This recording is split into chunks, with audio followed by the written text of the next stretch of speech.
अवधूत चिंतन श्री गुरुदेव दत्त श्री स्वामी समर्थ। माझ्या चॅनलवरती तुमचं मनापासून स्वागत आहे।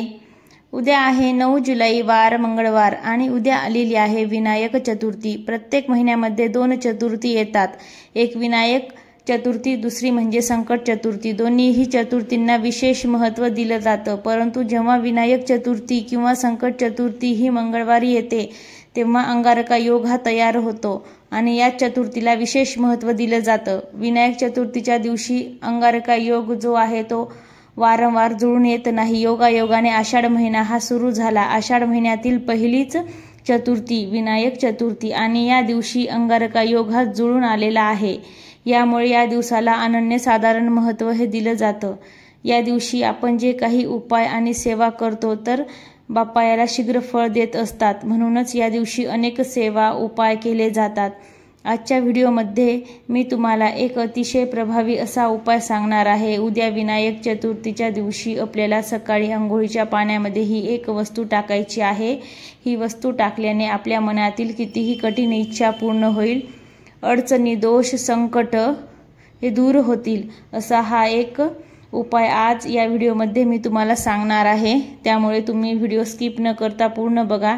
चॅनलवरती नवीन असाल तर चॅनलला सबस्क्राइब करा आणि असेच माहितीपूर्वक व्हिडिओ पाहण्यासाठी बेल आयकॉनला प्रेस करा।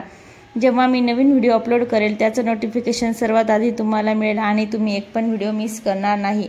तर पहा, आपण संकट चतुर्थीचं व्रत करत असतो। विनायक चतुर्थीचं व्रत जे आहे ते जास्त करून केलं जात नाही, परंतु उद्या सर्वांना व्रत करायचं आहे, कारण हा अंगारका योग आहे।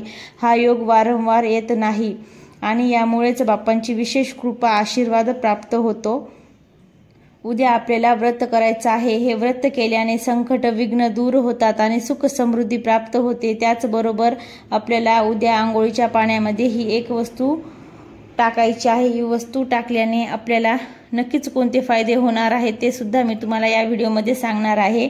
तुम्हाला कोणत्याही कामात अपयश मिळत असेल, वारंवार संकट येत असतील, अडचणी येत असेल तर यासारख्या सर्व समस्या दूर करण्यासाठी हा उपाय अतिशय प्रभावी मानला जातो।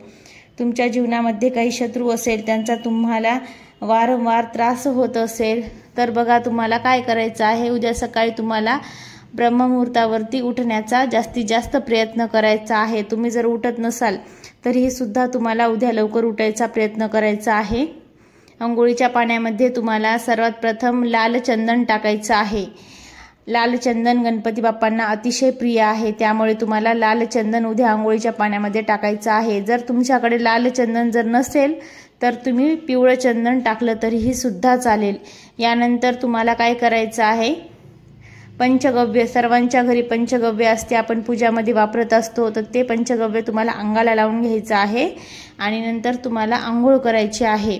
आंघोळ करत असताना तुम्हाला गण गणपतये नमो नमः, ओम गण गणपतये नमो नमः या मंत्राचा तुम्हाला जप करत आंघोळ करायची आहे। आंघोळ झाल्याच्या नंतर स्वच्छ कपडे तुम्हाला परिधान करायचे आहेत। बाप्पांना तुम्हाला अभिषेक घालायचा आहे। आंघोळ करून तुम्हाला गणपती बाप्पांना अभिषेक घालायचा आहे। पाण्याने घालू शकता, पंचामृतने घालू शकता तुम्हाला उद्या, आणि त्यांच्या आवडत्या वस्तू तुम्हाला त्यांना अर्पण करायच्या आहे, जसं की जास्वंदाचं फूल, दुर्वा, हे बाप्पांच्या आवडीचा वस्तू आहेत, ह्या तुम्हाला अर्पण करायच्या आहेत। आणि तुम्हाला अशा पद्धतीने तुम्हाला हा छोटासा उपाय करायचा आहे। मुलं जर जास्त तुमचे चिडचिड करत असतील, ऐकत नसतील, अभ्यासामध्ये त्यांचं लक्ष लागत नसेल तर तुम्हाला काय करायचं आहे, उद्या तुमची पूजा करून झाल्याच्या नंतर तुम्हाला मुलांना घेऊन तुम्हाला देवघराच्या समोर बसायचं आहे आणि त्यांच्या डोक्यावर आपला उजवा हात ठेवायचा आहे आणि तुम्हाला गणपती अथर्वशीर्षाचं तुम्हाला पठण करायचं आहे। हे 1 वेळेस करू शकता, 5 वेळेस करू शकता, 11 वेळेस करू शकता। 1 वेळेस तुम्हाला फलश्रुती म्हणायची आहे। मुलांच्या डोक्यावर तुम्हाला हात ठेवूनच हे तुम्हाला वाचायचं आहे। तुम्हाला वाचता येत नसेल तर तुम्ही यूट्यूबवर लावलं तरीही सुद्धा चालेल, तुम्ही ऐकलं तरी सुद्धा चालेल, पण तुम्हाला असा एक छोटासा मुलांसाठी सुद्धा उद्या उपाय करायचा आहे। अतिशय प्रभावी हा उपाय मानला जातो गणपती अथर्वशीर्षाचा। ते मुलांच्या डोक्यावर हात ठेवून तुम्हाला पठण करायचं आहे। 1 वेळेस करू शकता, 5 वेळेस सुद्धा करू शकता, 11 वेळेस करू शकता, तुमच्या इच्छेनुसार तुम्ही करू शकता। हा छोटासा उपाय तुम्ही तुमच्या मुलांसाठी नक्की आवर्जून उद्या तुम्हाला करायचा आहे। मुलांचं अभ्यासामध्ये मन लागत नसेल, त्यांना होत असेल तर गणपती बाप्पा हे विद्येचे देवता मानले जाते, त्यामुळे त्यांची बुद्धी तल्लीन होण्यासाठी तुम्हाला हा उपाय करायचा आहे मुलांसाठी।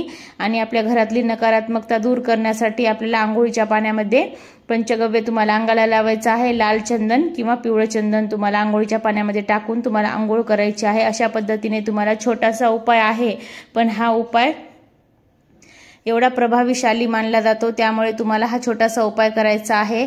आपल्या कोणतीही नकारात्मकता येत असते आपल्याला, आपल्या घरामध्ये कुणाच्याही पायाने येत असते, ती सगळी आपल्या अंगातली सुद्धा नकारात्मकता दूर करून घेण्यासाठी तुम्हाला हा छोटासा उपाय करायचा आहे आणि तुम्हाला आवर्जून हा उपाय करा। श्री स्वामी समर्थ।